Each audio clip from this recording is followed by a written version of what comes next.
हो सके। आज हमारे स्कूल बड़े प्रभावित हो। प्रिंसिपल प्रमोशन और विवाद। नमस्कार, स्वागत है आप सभी का। आपके साथ मैं हूं स्वप्निल। प्रदेश में शिक्षकों के दो बड़े वर्ग प्रिंसिपल पद पर पदोन्नति के मामले में आमने सामने हैं। स्कूल व्याख्याता मौजूदा अनुपात 67-33 में बदलाव की मांग को लेकर धरने पर हैं, अनशन पर हैं। वहीं दूसरी ओर प्रधानाध्यापक पदोन्नति के अनुपात में किसी प्रकार का बदलाव का विरोध कर रहे हैं। दोनों वर्ग बच्चों की पढ़ाई छोड़कर धरने पर है, अनशन पर हैं। सवाल यही है कि इस समस्या का हल कैसे हो। इसी मुद्दे पर दोपहर की दो टूक में करेंगे बहस।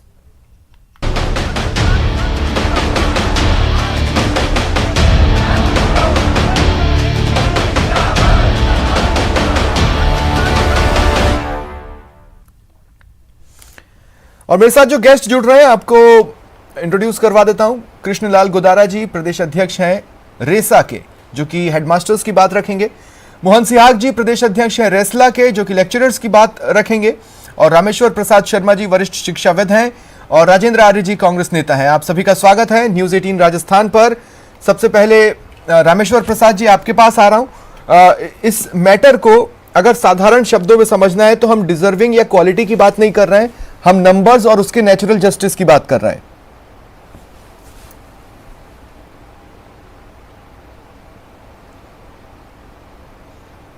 ये आवाज फिर कट गई। रामेश्वर जी सुन पा रहे हैं मुझे आप?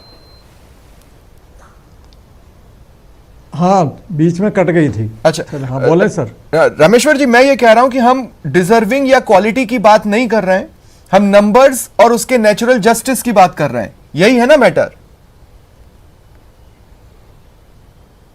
जी हाँ, जी हाँ।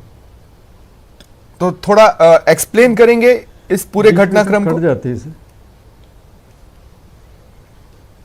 घटनाक्रम कोई नया नहीं है, ये काफी वर्षों से चल रहा है। करीब लगभग 35 वर्ष से ये विवाद चल रहा है और कई बदलाव आए हैं इसमें। और ऐसी कोई बात नहीं है। अगर जो समस्या बनी है आज दोनों के बीच में एक अपने अपने तर्क हैं, अपने अपने जो भी बातें हैं उनके पक्ष की, और वो रखी जा रही हैं। निश्चित रूप से इसमें शिक्षा विभाग को बीच में आना चाहिए। और इस विवाद के जो बढ़ता जा रहा है और धीरे धीरे ऐसा लगता है कि उग्र रूप कहीं न ले ले, ऐसी स्थिति में एक तरफ कोरोना काल है और अभी बहुत अरसे के बाद में विद्यालय खुले हैं और बच्चों के भी जो है पढ़ाई का इसमें जो है बड़ा भारी नुकसान हो रहा है ऐसे इस आंदोलन के कारण से। ऐसी स्थिति में शिक्षा विभाग को बीच में आकर के और दोनों पक्षों की अपनी अपनी बात सुननी चाहिए और सुन करके इसका समाधान ठीक है निकालना चाहिए। ठीक है, अगर ठीक है, मैं अगर नहीं, मैं आगे आऊंगा आपके पास। हल नहीं निकाला गया, हाँ बिल्कुल, वो किसी के लिए भी ठीक नहीं होगा, इनके लिए भी, इनके परिवार के लिए भी और उन बच्चों के लिए भी जो स्कूलों में शिक्षा का इंतजार कर रहे हैं।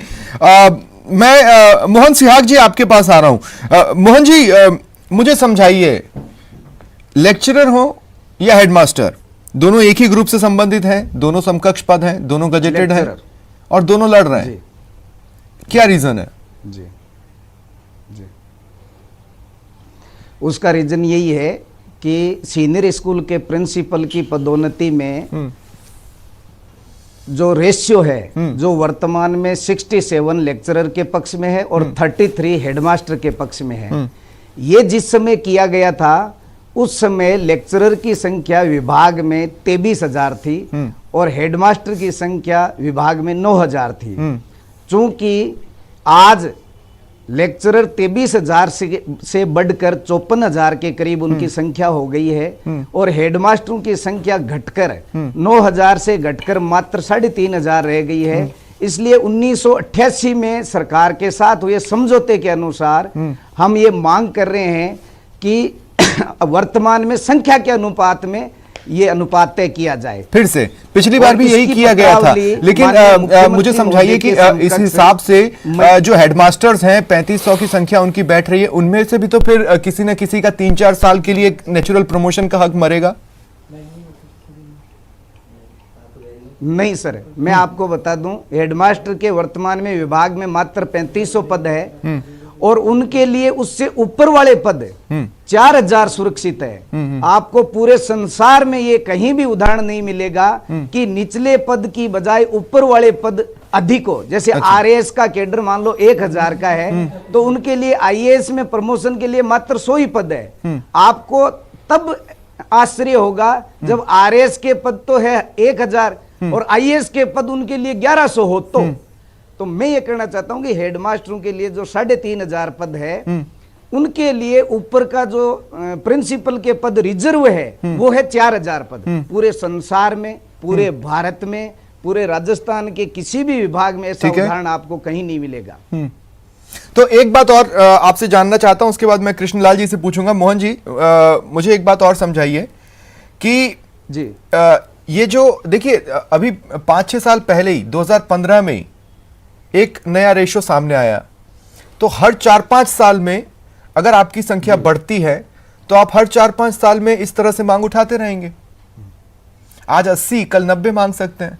सर, मैं आपको निवेदन करूं कि ये जो 67-33 का रेशियो जिस समय किया गया था, वो कमेटी बनी थी 2011 में, और 2011 में बनी हुई कमेटी ने 2013 में रिपोर्ट दी और उसको लागू करते करते मार्च 2015 आ गया। इसी दौरान तत्कालीन सरकार ने एक साथ 5000 स्कूलों को क्रमोन्नत किया, सेकेंडरी से सीनियर सेकेंडरी, जो आज बढ़ते बढ़ते लगभग 8000 सेकेंडरी स्कूलें सीनियर हो चुकी। ये इन 5 सालों में इतना बड़ा परिवर्तन हुआ, जो आजादी से लेकर और 2015 के बीच में समझ गया मैं आप क्या कहना चाहते हैं। कृष्णलाल जी, 2015 के बीच में पूरे ऐसे ही तर्कों के साथ मैं जानना चाहता हूं कि आप आपके जो इनकी मांग है उनका विरोध किस आधार पर या किस बेसिस पर हो रहा है?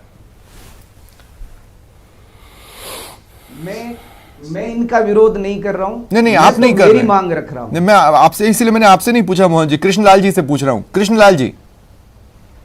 जी ठीक। हाँ सर, ऐसा नहीं है ना, तो ये कभी संख्या का मुद्दा रहा है। पहले अपने राजस्थान सरकार में व्याख्याता जो वरिष्ठ अध्यापक प्रथम कहलाता था, वो प्रधानाध्यापक पद पर पदोन्नति होती थी। तो धीरे धीरे जब संख्या बहुत ज्यादा बढ़ गई, तो अन्य सेवाओं के जो वरिष्ठ जन है उनको आगे बढ़ाने का एक अवसर देने के लिए इनको अनुपात दिया गया। और महोदय, आपको मैं बता देता हूं, जब 67-33 2015 में किया गया, तब 9000 से 4000 प्रधानाध्यापक के पद हो गए थे। तब सरकार ने उस कमेटी की रिपोर्ट में स्पष्ट लिखा है भी 9000 में से 5000 सीनियर सेकेंडरी स्कूल करने के कारण ये 67-33 करना पड़ रहा है। वर्तमान में 3500 है, यानी कोई बहुत बड़ा परिवर्तन नहीं हुआ है। परंतु इनकी मांग हमेशा से ये चलती आ रही है। अब यदि 80-20 भी ये मांग रहे हैं, तो इनका ये नहीं है, उसके बाद कल से फिर शुरू हो जाएगी। इसका हल वास्तविक रूप से विभाग के जो नियम है, डीओपी का सर्कुलर है सर, केंद्र के जो नहीं, पर अगर 80-20 होता है तो क्या किसी तरह से किसी हेडमास्टर के हक पर कुठाराघात होगा?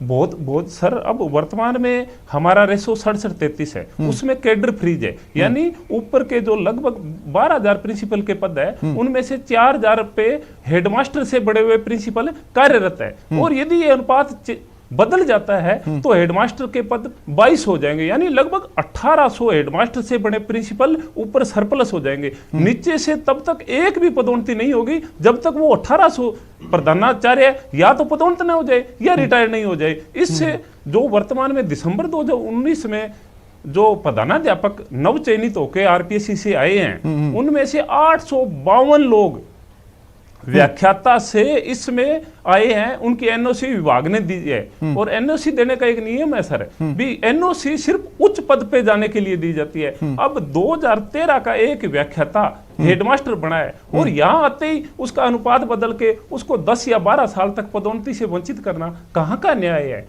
ये यदि सरकार को अनुपात परिवर्तन करना था तो इस भर्ती से पहले करते, ताकि उन लोगों को ये तो नहीं होता भी हमारा कितना बड़ा नुकसान हो गया। इससे विभाग में बेमतलब की कलह की शुरुआत हो चुकी है। ठीक है, राजेंद्र आर्य जी, माफी के साथ आ रहा हूं कि थोड़ा लेट हो गया आपके पास आने में, लेकिन ये कब तक चलेगा? आप समझ रहे हैं मेरी बात को?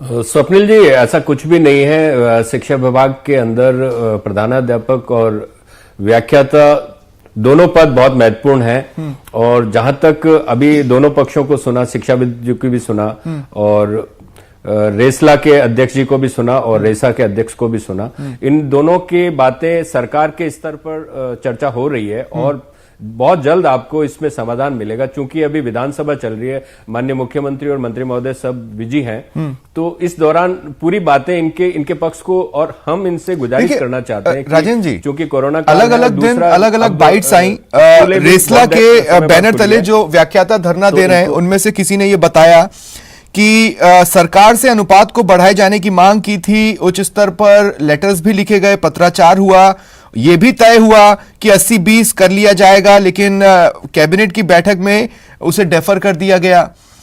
तो एक तरह से तो अगर ये फैक्ट है तो फिर ये तो एक तरह से उकसाना हुआ किसी को, या आ बैल मुझे मार वाली स्थिति पैदा करना हुआ। स्वप्निल जी, आधिकारिक रूप से इस बात की पुष्टि नहीं की जा सकती। जो बात कह रहे हैं उस बात को हम जहां तक समझ रहे हैं कि सरकार के संज्ञान में ये मुद्दा है, और चूंकि शिक्षा हमारे लिए सबसे महत्वपूर्ण है, तो अभी जो स्कूलों के अंदर अब आने वाले समय में एग्जाम्स होंगे, कोरोना काल में बच्चों की बहुत पढ़ाई का हर्जाना हो चुका है, तो अब उसको देखते हुए हमारी इनसे गुजारिश है, रेसा से और रेसला दोनों संघों से, कि भाई वो स्कूल शिक्षा के हित में इस बात को स्कूलों का ध्यान रखें और बच्चों के पढ़ाई का नुकसान नहीं हो, और सरकार इनकी दोनों की जो मांगे हैं उस मांगों पर पूरा गंभीरता पूर्वक विचार करेगी, और जिसके अंदर जो भी समाधान होगा और वो सबके पक्ष में सबको साथ लेकर सबसे बातचीत करके ही लिया जाएगा। ठीक है, देखिए मेरी सरकारों से एक शिकायत हमेशा रही है, वो ये रही है कि जब भी किसी तरह का आंदोलन सड़कों पर दिखाई देने लगता है और धरना होता है, उस वक्त उसमें जो तेजी है वो उसकी चिंगारी देखते ही क्यों नहीं दिखाई जाती, फिर शायद ये धरने ही नहीं होते और बच्चों की शिक्षा पर भी प्रभाव नहीं पड़ रहा होता। मोहन सिहाग जी कुछ कहना चाह रहे हैं, लगातार हाथ उठाए हुए हैं। हाँ सिहाग जी बोलें। क्या मैं ये कहना चाहता हूं कि रेसा के मेरे मित्र कृष्ण जी गोदारा ने जो कुछ आपको कहा उसके जवाब में मैं कहना चाहता हूं कि इन्होंने कहा कि वरिष्ठ अध्यापक ग्रेड फर्स्ट से संख्या बल के आधार पर ये पदोन्नत होना चाहते हैं, जबकि उसका सही जवाब ये है कि 1987 में तत्कालीन प्रधानमंत्री स्वर्गीय राजीव गांधी जी ने राजस्थान में नहीं पूरे भारत में 10+2 की व्यवस्था वाली शिक्षा नीति लेके आए थे। उस दौरान 11वीं और 12वीं को पढ़ाने के लिए एक नए पद का सृजन हुआ था और जिसका नाम रखा था व्याख्याता। ठीक है। और उस व्याख्याता पद को हेडमास्टर के समकक्ष किया था, बराबर वेतन किया था और पदोन्नति प्रधानाचार्य पद पर करने की बात कही थी। दूसरा इनका जो उन्होंने बात की उसको मैं इस तर्क से काटूंगा कि ये कह रहे हैं कि 2013 अभी जो 2017 में लगे उनका क्या गलती थी। मैं ये कहना चाहता हूं कि ये जो संख्यात्मक अनुपात की पत्रावली है वो 2013 से चल रही है। 2013 से इस बात पे कोशिश की जा रही है कि पदोन्नति में प्रोपोर्शनेट हुआ जाए। ठीक है, तत्कालीन। ठीक है, अब आपने जो कहा उस पर मैं कृष्णलाल जी से जवाब लूंगा, आपने जो कहा उस पर जवाब लूंगा, लेकिन उससे पहले इस मैटर को मैं थोड़ा सा और समझना चाहता हूं और इसलिए एक बार फिर रामेश्वर प्रसाद शर्मा जी आपके पास आ रहा हूं। देखिए अलग अलग समय पर अलग अलग कमेटियां रही हैं, अगर मैं गलत नहीं हूं तो शायद हरिशंकर भाबड़ा जी की कमेटी, सुभाष गर्ग जी की भी कमेटी वो इस तरह के मैटर को देख चुकी है, और भी कमेटियां रही हैं। इंटरेस्टिंगली जी हाँ, ये कहा जाता है कि headmaster is most suitable for principal instead of a lecturer, ये शायद उन कमेटियों का निष्कर्ष था। वहीं कुछ और कमिटीज इस पर प्रकाश डालती है कि हेडमास्टर्स की जो रेस्पॉन्सिबिलिटी है और प्रिंसिपल्स की जो रेस्पॉन्सिबिलिटी होती है वो काफी हद तक सिमिलर होती है, क्योंकि वो एडमिनिस्ट्रेटिव पोजीशंस हैं, जबकि लेक्चरर एक एकेडमिक पोस्ट है। तो इस पर किसी भी तरह के फैसले से पहले फिर एक कमेटी का निर्माण अगर कर दिया जाता है तो वो कोई सोल्यूशन नहीं होगा, कुछ स्पष्ट सोल्यूशन चाहिए जो कि स्थायी हो। जी हाँ, नहीं बात आप जो आपने जो तर्क दिए हैं बात रखी है और ये कमेटीज में भी इससे पर चर्चा हुई है और बात आगे बढ़ी भी है। बात यह है कि प्रधानाध्यापक के चूंकि उसे शासन का, प्रशासन का और विद्यालय चलाने का अनुभव तो मिलता है, इसमें कोई दो राय नहीं है, लेकिन व्याख्याता वो 11वीं और 12वीं कक्षा को पढ़ाते हैं और प्रधानाध्यापक जो है वो 10वीं तक है। अलग अलग अपने अपने तर्क है, अपने अपने पक्ष हैं, मैं इस पर नहीं जाना चाह रहा हूं। मैं केवल ये इतना चाह रहा हूं कि ये जो विवाद बढ़ा है और ये विवाद जो जिस रूप में बढ़ता जा रहा है, ऐसी स्थिति जो सामने आ रही है और सभी चिंतित हैं, जो शिक्षा से जुड़े हुए हैं, जो इस बात से बड़े चिंतित हैं कि ये इसका हल क्या होगा। आखिरकार इसका हल तो निकलना ही है और दोनों पक्षों की बात जो है राज्य सरकार को, जैसा अभी ये आर्य साहब ने बताया, जल्दी ही सुननी चाहिए। Exactly. और इसका समाधान निश्चित रूप से निकालने की बहुत आवश्यकता है। और अगर ऐसा नहीं किया गया तो निश्चित रूप से विद्यालयों का और बच्चों के शिक्षा का और जो आने वाली परीक्षा का वैसे ही बहुत काफी कुछ नुकसान वो हो चुका है। और एक उम्मीद जगी थी कि अब ऐसो पढ़ाई का वातावरण बनेगा और बच्चों को जो है वो अच्छा पढ़ाई, लेकिन उसको एक झटका लगा है, उस उम्मीद को एक झटका लगा है। कृष्णलाल गोदारा जी, आप कुछ कहना चाहते हैं, आप कुछ जोड़ना चाहते हैं? मैं कहूं कि एक ये आप ही के तर्कों को तर्क के साथ काटा गया है कि आपके पास उसके काउंटर है? हाँ, मैं ये कहना चाह रहा हूं भी इसको हल करने के लिए पिछली अशोक गहलोत सरकार के समय लीनियर चैनल का प्रस्ताव माननीय शिक्षा मंत्री जी ने बना के कैबिनेट में रखा है और उसमें स्पष्ट लिखा है भी जब तो भिन्न वेतनमान के कैडरों को एक वेतनमान पर पदोन्नति दी जाती है। मानिए आपको बता दूं भी प्रधानाध्यापक लेवल 14 का पद है, व्याख्याता लेवल 12 का पद है। लेवल 12 के पद को व्यक्ति को लेवल 16 जो प्रधानाचार्य का पद है उस पे सीधी पदोन्नति देना, और इससे भी विभाग में विसंगति पैदा होगी। और वो सरकार की नोट शीट पे है और मेरे पास फाइल में है। आपको बता दूं उन्होंने कहा था इसको हल करके इसको लीनियर चैनल बना देना चाहिए, ताकि जो केंद्र में है या अन्य विभागों के जो ऐसे पद है उनमें जो है उसके अनुसार इसका हल हो सकता है। ये संख्यात्मक से अनुपात आप निर्धारित करते कभी भी हल नहीं रहा है। और एक और आपको बता दूं भी प्रधानाध्यापक को जो अनुपात दिया गया वो कभी संख्या के आधार पर नहीं दिया गया, उसके कार्य की प्रकृति और उसके जो कार्य व्यवहार है, उसका जो प्रशासनिक सिस्टम है उसको दिया गया है। जैसे आरएस से आईएएस में प्रमोशन होता है सर, उसमें आरएस को 98% दिया जाता है जबकि अन्य सेवाओं को 2% दिया जाता है। सेम ऐसा ही प्रधानाध्यापक और प्रधानाचार्य के कार्य में बिल्कुल भी कोई बहुत ज्यादा फर्क नहीं है, सिर्फ 11वीं और 12वीं क्लास का प्रशासन ही और आता है। परंतु फिर भी यहाँ सरकारें संख्या बल की वजह से एक अन्याय करती जा रही है, एक उच्च पद प्रशासनिक पद को पीछे रोका जा रहा है और इसका दुष्प्रभाव विभाग के सारे पद खाली पड़े हैं। सर आपको बता दूं एडी के 2 पद है, दोनों के दोनों खाली है। एक एडी 4 या 5 साल बाद मिला और वो 15 दिन बाद रिटायर्ड हो गया, पेंशन सब कुछ ले गया, परंतु विभाग को कुछ लाभ में नहीं मिला। 17 जेडी के पद है उनमें से 13 खाली पड़े हैं, अधिकतर डीडी के पद खाली पड़े हैं, डीओ के 300 के लगभग पद खाली पड़े हैं। पूरा शिक्षा प्रशासन इसलिए चरमरा रहा है क्योंकि प्रधानाध्यापक पद का गठन इसलिए किया गया था भी युवा लोग यहाँ आएंगे जैसे आरएस में आते हैं और ऊपर प्रमोशन होते हैं। लेकिन देखिए एक सवाल मैं आप दोनों से और लेना चाहता हूं, उसके बाद मैं राजेंद्र आर्य जी के पास जाऊंगा। मोहन सिहाग जी, मेरा सवाल आपसे यह है, क्या अच्छा लगता है कि इस तरह से प्रदर्शन करना पड़े, वो भी तब जब 8-10 महीने तो वैसे ही बच्चों की पढ़ाई प्रभावित हुई और अब आप लोगों के यहां होने की वजह से वो और प्रभावित होगी? मैं आपको बताना चाहता हूं कि 2015 से पहले लेक्चररों की संख्या बहुत कम थी, सारे पद खाली थे और प्रिंसिपल ज्यादातर हेडमास्टर से बने हुए थे, लेक्चर से बने हुए मात्र 500 पद थे। नहीं, पर तब तक 50-50 का रेशो तो चलता था ना। 2015 से पहले तब तक 50-50 का रेशो तो चलता था ना मोहन सिहाग जी। बहुत खराब थी, हाँ जी, लेकिन 50-50 में पद हमारे से खाली होता था और भर दिया जाता था 50-50 से।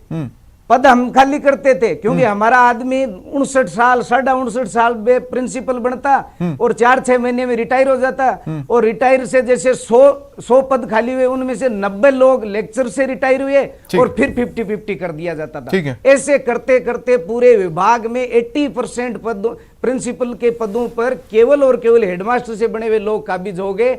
और आपने अभी बताया था कि भाबड़ा कमेटी, मैं आपको बताना चाहता हूं कि भाबड़ा जी जिस समय सत्ता में थे पूरे शिक्षक समुदाय ने एक हड़ताल की थी और उस हड़ताल से लोभ और लालच में आकर हेडमास्टरों ने हड़ताल तोड़ी और उसका परिणाम ये निकला कि भाबड़ा ये बहुत गंभीर आरोप है और इस बारे में जब तक इंटरनल इंफॉर्मेशन न हो मैं कैसे कमेंट कर सकता हूं। लेकिन मैंने साथ ही सुभाषगढ़ कमेटी भी कोर्ट की थी। लेकिन कृष्णलाल गोदारा जी, कृष्णलाल गोदारा जी, में हमारा एक समझौता हो रखा है, क्या कहेंगे आप? जल्दी से शॉर्ट में बोलिए, फिर मुझे राजेंद्र आर्य जी के पास जाना है। कृष्णलाल जी, कह रहा हूं, हाँ, मैं ये कह रहा हूं, अकेली बाबड़ा कमेटी नहीं है, सुभाष गर्ग समिति, एक उप मुख्यमंत्री के अध्यक्ष 1998 में, शिक्षा मंत्री की अध्यक्षता में एक समिति गठित हुई थी 2007 में, और निदेशालय ने 67-33 पर एक औचित्य की रिपोर्ट भेजी थी। उस रिपोर्ट में ये कहा था भी ये अनुपात बदलना और प्रधानाध्यापक को पीछे रोकना, उच्च पदों को खाली रखने की एक प्रक्रिया है, इसे रोका जाए। ये कमेटियों की रिपोर्ट मेरे पास शामिल है। अभी जो ठीक है, अब रुकिए, अब मुझे राजेंद्र आर्य जी के पास जाने दीजिए। राजेंद्र आर्य जी, मैं आपके पास आ रहा हूं। देखिए, मुझे एग्जैक्टली इस वक्त ये याद नहीं आ रहा है कि विधानसभा में सवाल किसने पूछा। अगर मैं गलत नहीं हूं तो शायद बलवान पूनिया जी ने इसी सत्र में पूछा है, इसी समस्या से जुड़ा हुआ सवाल, और उसके जवाब का पूरा प्रदेश और ये भी इंतजार कर रहे हैं। मैं आपसे ये कह रहा हूं कि क्या राजेंद्र आर्य जी, अच्छा लगता है कि महिलाएं भी वहां पर धरने पर बैठी अपने बच्चों को गोद में लेकर? इनमें से कुछ अनशन भी कर रहे हैं, कुछ की तबीयत बिगड़ रही है, थोड़ी तेजी तो दिखाई जा सकती है।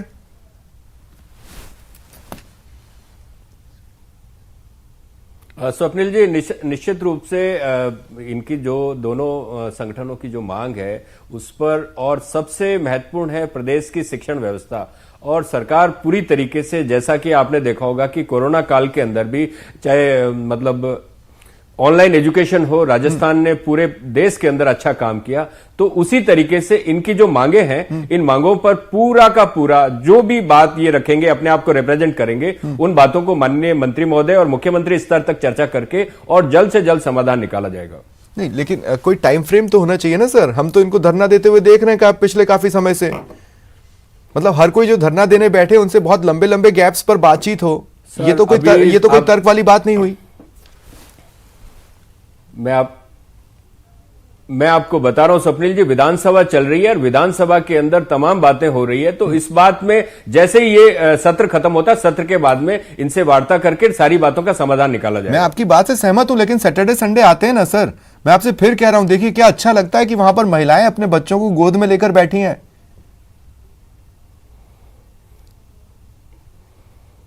स्वप्निल जी, सरकार के बिल्कुल संज्ञान में है और इस बात को बिल्कुल गंभीरता से लिया जा रहा है। आप निश्चिंत रहे, आपके चैनल के माध्यम से। हाँ, बोले। इनकी पूरी समस्याओं का समाधान निकलेगा। मैं सिर्फ आपसे अपील कर सकता हूं कि जितना जल्दी हो सके करवाइए, क्योंकि जैसे जैसे ये तस्वीरें आगे बढ़ रही हैं, चाहे किसी के भी प्रदर्शन या अनशन की हो, उसको देखना और मुश्किल होता जा रहा है। और हर जगह ऐसा नहीं है, जहां कहीं भी आंदोलनकारी है और सरकार देरी दिखाती है, वहां पर मैं सवाल पूछता हूं। आज मेरे डिबेट का मकसद कहीं भी राजनीतिक नहीं था, और इसीलिए मैंने गेस्ट पैनल वही रखे जो सॉल्यूशन की तरफ जा सके। नहीं तो मैं एक दल के और बिठा सकता था, दो दल के और बिठा सकता था, काय होती और नतीजा नहीं निकलता। मुझे उम्मीद है जो आश्वासन आपने दिया है उस पर सरकार खरा उतर कर दिखाएगी, नहीं तो दोपहर की 2 टूक यूं चलेगी और फिर एक बार हम इस मुद्दे पर बैठेंगे। फिलहाल आप सभी का बहुत बहुत शुक्रिया मेरे साथ जुड़ने के लिए और चर्चा में शामिल होने के लिए। फिलहाल इतना ही, नमस्कार।